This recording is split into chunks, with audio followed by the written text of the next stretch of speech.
Hello students, myself Rakesh Misra.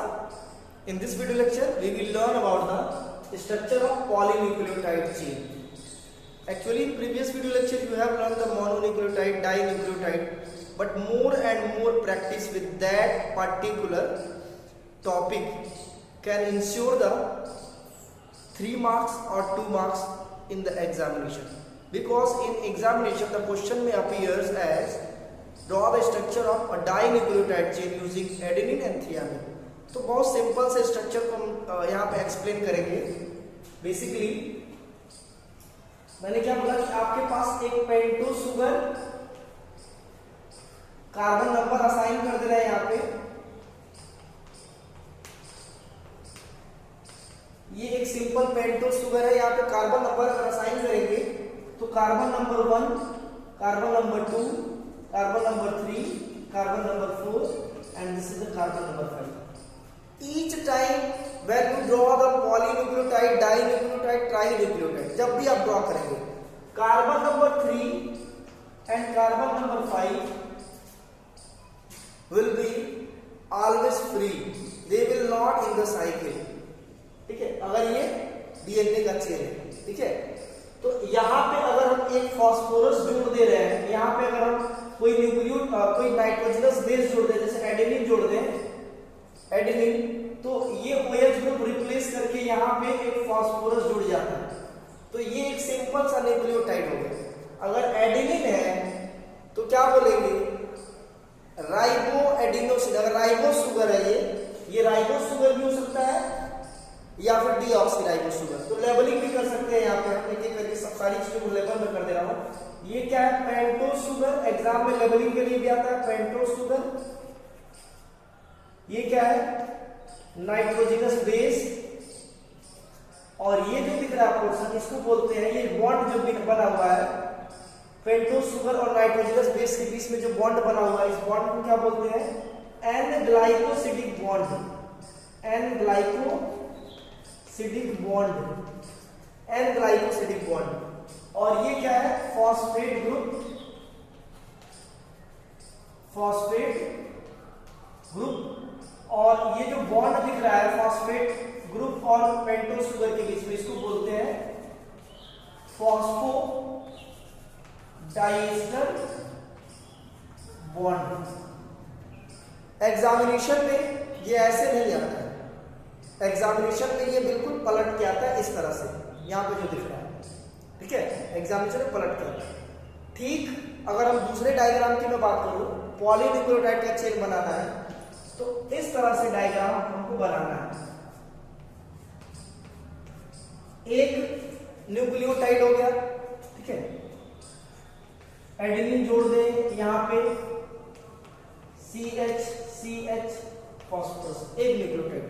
दूसरा nucleotide यहां पे जोड़ दीजिए,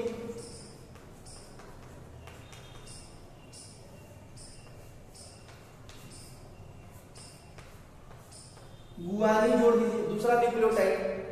थर्ड न्यूक्लियोटाइड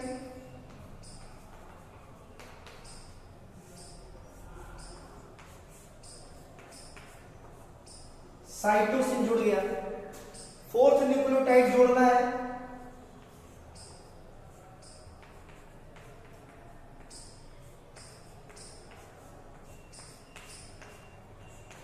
थियामिन. तो ये न्यूक्लियोटाइड की चेन होगी, सिंगल चेन ऑफ न्यूक्लियोटाइड. इसको ऐसे रिप्रेजेंट करते हैं. यहां पे देखो लेबलिंग कर दे, तो ये क्या है, फ्री 3' OH ग्रुप. और ये क्या है, 5'. ये कार्बन नंबर 5 है, कार्बन नंबर 3 है, ठीक है. तो ये पॉलीन्यूक्लियोटाइड चेन हो गया. तो यानी ये 5' हो गया, ये 3' हो गया. अब ये दूसरा चेन डीएनए में कैसे जुड़ता है उसको मैं बता दे रहा हूं. डीएनए का एक पोर्शन भी काफी इंपॉर्टेंट है. डीएनए का एक पोर्शन कैसे इंपॉर्टेंट है, ये 3' होगा, ये 5' होगा, ठीक है. ये 3' होगा, ये 5' होगा. तो यहाँ पे अगर एडेनिन है, थियामिन है, तो उसके बीच में डबल बॉन्ड. ये गुआनिन है और साइटोसिन है, तो उसके बीच में ट्रिपल बॉन्ड. तो ये चेन का उल्टा हम उस साइड बनाएंगे. ट्रिक मैं दे दे रहा हूँ, ध्यान से. एनसीईआरटी में इस तरह के डायग्राम नहीं होते हैं, थोड़ा सा पलट के होते हैं. अभी मैं बता दे रहा हूँ कैसे होंगे, ठीक है. जैसे इसको आप ऐसे पलट दीजिए, इस तरह से होंगे, ठीक है. अभी बता दे रहा हूं, पहले आप सीधे की प्रैक्टिस कर लीजिए, सीधे सीधे की प्रैक्टिस कर लीजिए.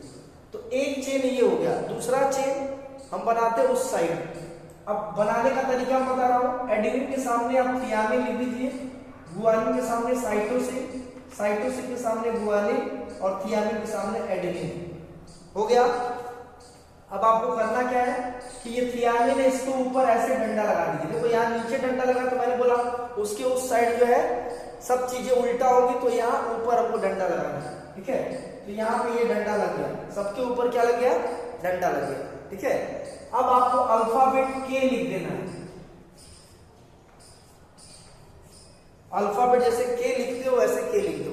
ठीक, अब आपको क्या करना है, यहाँ पे देखो इसके ऊपर यानी कि पेंटोस शुगर की इस टिप पे क्या लगा, एक के सपोज करो के लिखा हुआ, इसके टिप पे यहाँ पे क्या लगा हुआ है, ऑक्सीजन।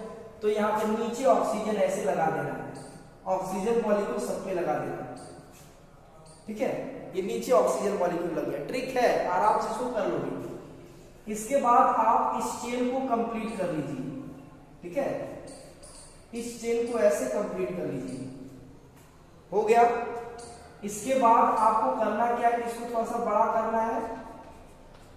CH फास्फोरस चेन के अंदर कर दीजिए, फिर यहां पे CH फास्फोरस चेन के अंदर कर दीजिए, CH फास्फोरस चेन के अंदर कर दीजिए, CH फास्फोरस। अब ये हमारा पूरी तरह से कंप्लीट हो गया, ये हमारा चेन कंप्लीट हो गया। आराम से, कोई प्रॉब्लम किसी को हुई नहीं। अब यहाँ पे हम डबल बॉन्ड लगा देते हैं, triple bond, triple bond, double bond. ये पॉलीन्यूक्लियोटाइड का चेन हो गया। लेकिन हमको इसी को पलट के प्रैक्टिस करना है। एनसीईआरटी में आप देखेंगे इस तरह का डायग्राम होगा जो यहाँ पे दिखा रहा हूं मैं। ठीक है, ये एनसीईआरटी में इस तरह का डायग्राम होगा, तो इस डायग्राम पे प्रैक्टिस आप लोगों को कर लेनी है। इसको पलट के करोगे तो समझ में आ जाएगा। अब अगर यही डबल हेलिकल डीएनए होगा, अगली हेडिंग आप डालेंगे कॉपी में, डबल हेलिक्स डीएनए बनाना है तो आसानी से बन जाएगा। ठीक है, तो सबसे पहले डीएनए का स्ट्रक्चर हम जानते हैं, इसको आप नोट कर लीजिए कॉपी में, double helix model of DNA अगली हेडिंग रहेगी। ये तो structure of portion of DNA बहुत इंपॉर्टेंट है, ये इसको आप प्रैक्टिस कर लेंगे तो समझ में आ जाएगा।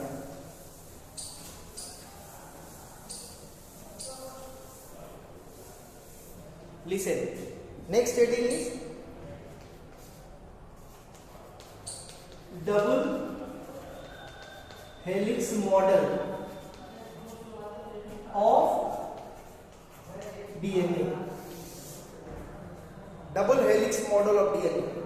In 1951, the two scientists Maurice Wilkins and Rosalind Franklin लिख दे रहे हैं। In 1951, Maurice Wilkins and Rosalind Franklin. Maurice Wilkins and Rosalind Franklin in 1951 first of all reported the study of DNA as a crystalline form, so he was credited to, both were credited to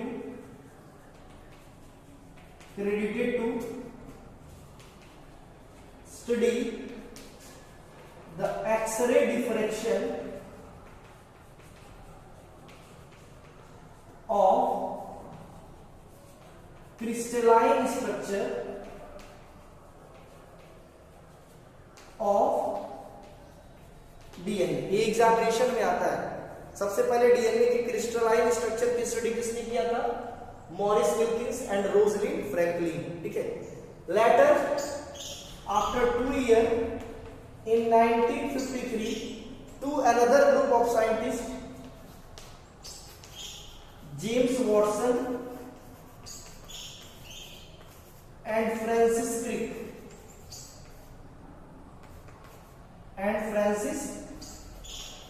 Crick gave the double helix model of DNA. So who gave the double helix model of DNA? James Watson and Francis Crick.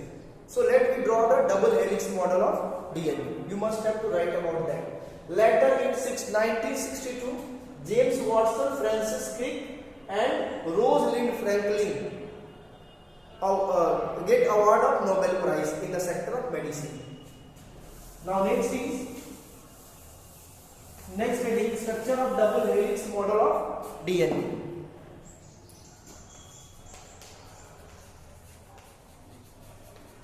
Structure of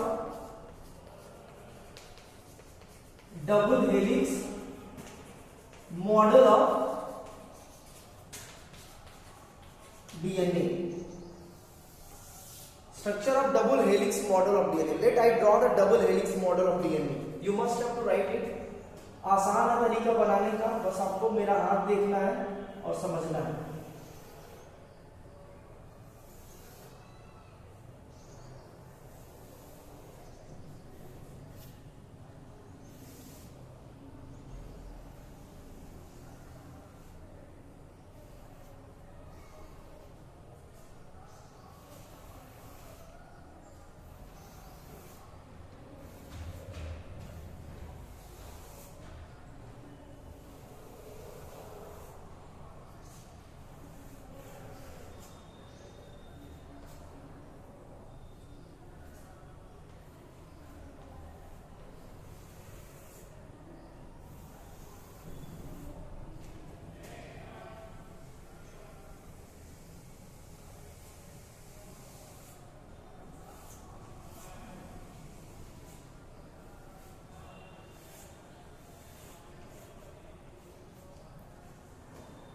The double helix model of DNA you can also draw as like this. Listen.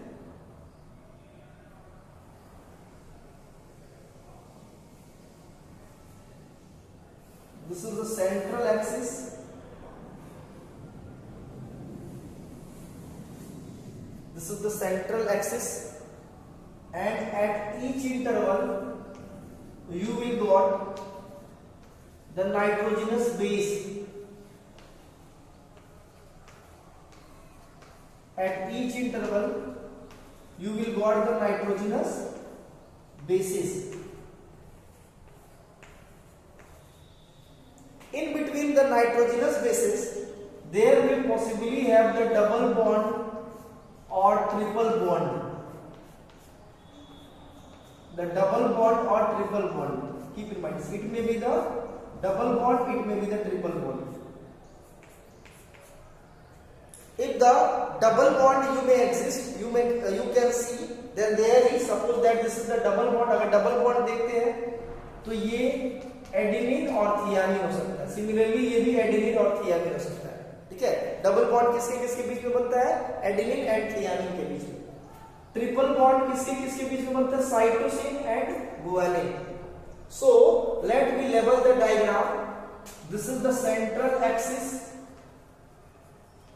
Central axis. From the central axis,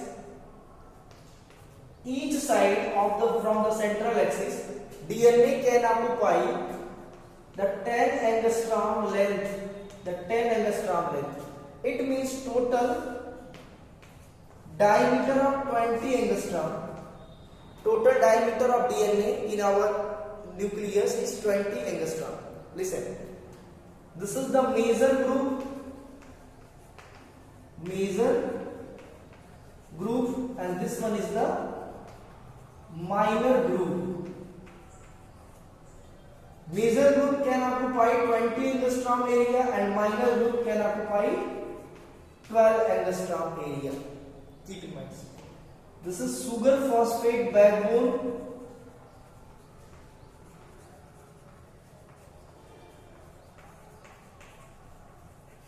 Sugar phosphate backbone, and this one is the nitrogenous base. Nitrogenous base. The distance between one nitrogenous base to another nitrogenous base is 3.4 angstrom.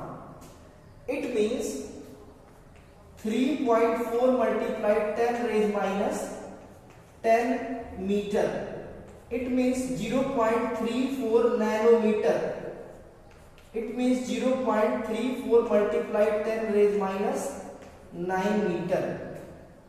So the distance between two nitrogenous base pair on the sugar phosphate backbone is the 0.34 multiplied 10 raised minus 9 meter. ठीक है. There is one term, the complete one term, complete one term. The complete one term can consist 10 base pair. So the length of a complete term is 10 multiply 0.34 multiply 10 raised minus 9 meter. It means 3.4 multiply 10 raised minus 9 meter.